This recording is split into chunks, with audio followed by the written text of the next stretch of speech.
I'm Brett Martinez, President and CEO of Redwood Credit Union. At RCU, we recognize families are facing many different challenges right now, and we want you to know that we're here to help. We believe that all of us in our community play a role in educating kids and helping them become more confident. That's why we're offering this video featuring Julia Barragon, Youth Mental Health Program Coordinator at NAMI Sonoma County. For over 35 years, NAMI Sonoma County has improved the lives of tens of thousands of individuals and families by providing mental health education and services that are promoted by the National Institute of Mental Health. As NAMI Sonoma County's foremost expert in working with youth, Julia is trained in evidence-based wellness programming to educate teens, parents, and school personnel on the importance of mental health and the warning signs that occur when someone needs help. She'll offer some tips to recognize, understand, and manage your feelings in a positive way. I want you to know that we're always here to support you in any way that we can, and all of us at RCU wish you and your families the very best. Coping with stress, tips from youth for youth. Hello, my name is Julia Barragan and I work at NAMI Sonoma County. We all know that there is so much going on in our lives right now. We cannot control what is happening in our environment, but what we can control is our reaction to it. In this video, you will learn how to respond in ways to help you cope and manage your thoughts, feelings, and emotions. I'm going to introduce some young adults who will share tools and tips to help you continue to navigate this journey that we are all on together. I wanted to name some of the stressors that we might be experiencing right now. Isolation can have a big impact on our well-being, as well as feelings of uncertainty, loneliness, and feeling like you have no one to talk to.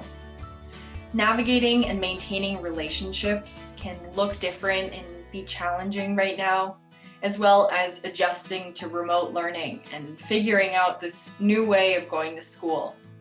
Dealing with health concerns and worry for loved ones. And lastly, not being able to attend in-person school or social events, maybe events that you'd been looking forward to for a while. Based on my professional experience working with teenagers, as well as my personal experience as a young person right now, I know that there are things out there that help. Focusing on what you can control by using positive coping skills can be so powerful. Skills such as mindfulness, which is the ability to be fully present, aware of where we are, what we're doing, and not overly reactive or overwhelmed by what's going on around us. Taking a walk or listening to music are simple yet effective in taking care of yourself. Using breathing exercises can be a quick and easy way to calm down. Reaching out for support can get you connected to some great resources, and practicing gratitude in a time where we are surrounded by negative news can be really helpful. Next, I'm going to introduce some youth who will share tips on what has been helpful for them. Hey everyone, my name is Keegan O'Ravez. I know COVID-19 has had a huge impact on all of us. Personally, I have experienced anxiety and depression because of the pandemic, but a few things that I've been trying to do in order to help with my overall well-being is just practicing gratitude and realizing all the successes that I've had amongst the pandemic and just being thankful for everything and everyone that I have in my life right now. Hey, my name is Erin Tomlinson, and the biggest impact that COVID-19 has had on my well-being has most definitely been my mental health. I had never experienced anxiety or depression until the pandemic began. My anxiety developed because you're never sure if you're going to get COVID-19 just by going grocery shopping. A coping skill that has been most helpful for me has been learning how to make myself and my mental health a priority before anything else.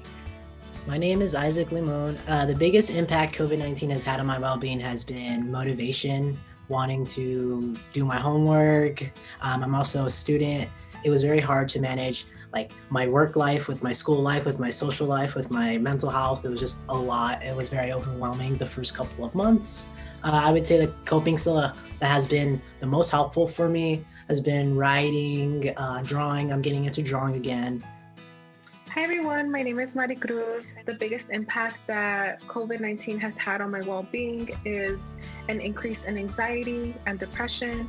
And the way that I've coped with that is by instilling in my morning a daily podcast that's called The Daily Shine. It's very bright and helpful and just relaxing, and it focuses on meditation, reflection, and connection.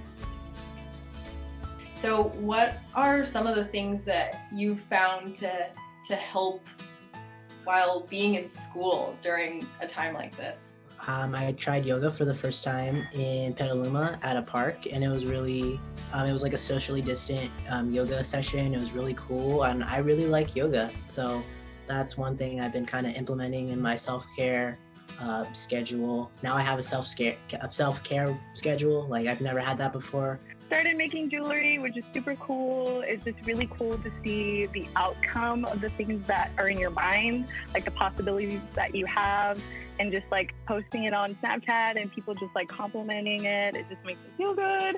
I definitely think being connected with the other students in your classes and communicating with the teachers is so important. I definitely made it a point to go and make group chats with other students in my classes so we can kind of figure out Zoom school together. And I did do like a social distance like study session with one other person, and that was helpful to just see someone, but also I felt safe because we were wearing masks and we were the 6 feet apart, and just feeling like I wasn't in it alone has really, really helped. A mindful technique that I've used while I'm drinking my coffee is sitting down for at least 5 to 10 minutes. It doesn't have to be that long, but it can be longer. And just looking at the room and acknowledging the space that you're in, acknowledging that there's the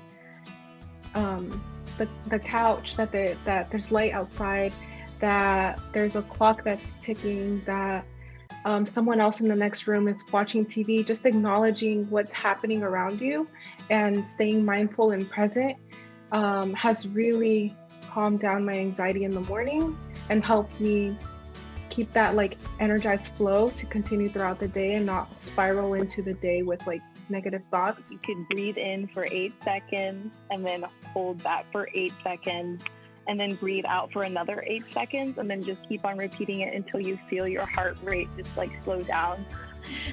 I know that since the pandemic, like I struggle with asking for help. I always feel like I can just do it myself, which isn't always the case, especially right now when I know a lot of people, their mental health is not in the best place. And so it took me a while to realize that, hey, maybe I should ask for help and get some tips on how to help with my well-being. So I talked with loved ones and started going to therapy, which has been really great. And going to therapy, I have kind of learned more breathing exercises and how to acknowledge how I'm feeling and maybe like what is triggering those feelings, and being able to acknowledge that has helped me a lot. So what do you all want to share with other young people who might be struggling right now? Don't feel like you have to feel some way over the other. I think just, be able to check in with yourself, be able to check in with people that you love, be able to check in with people that you cannot see, even if you can't meet face to face. And just to always make sure that, you do have the support there, and that there is people there that love and care for you and want the best for you. And maybe you guys are separated right now, but that love still remains, and that care still remains.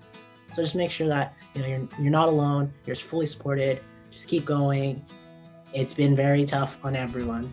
Acknowledging the issues is most definitely the first step in being able to work on being the best and better version of yourself and how you truly want to perceive yourself. Something I would like to tell everyone who's watching is don't be afraid to ask for help. I know that sometimes it's scary, and the pandemic is scary, the unknown is scary, but there are people who love you and care for you and are going to support you no matter what. So just ask for the help that you need, and people will be there for you. Something I want to share is that you've already made it this far. You're very strong, and you don't have to have everything figured out. We hope that listening to Isaac, Keegan, Mari Cruz, and Aaron was helpful. And if you heard a tip or tool throughout this video that stuck out to you, we would encourage you to implement that into your routine. In a moment, you'll be seeing a list of resources, so please remember to reach out for support if you need it. Thank you so much for watching, and I want you all to remember that you are not alone. We are in this together.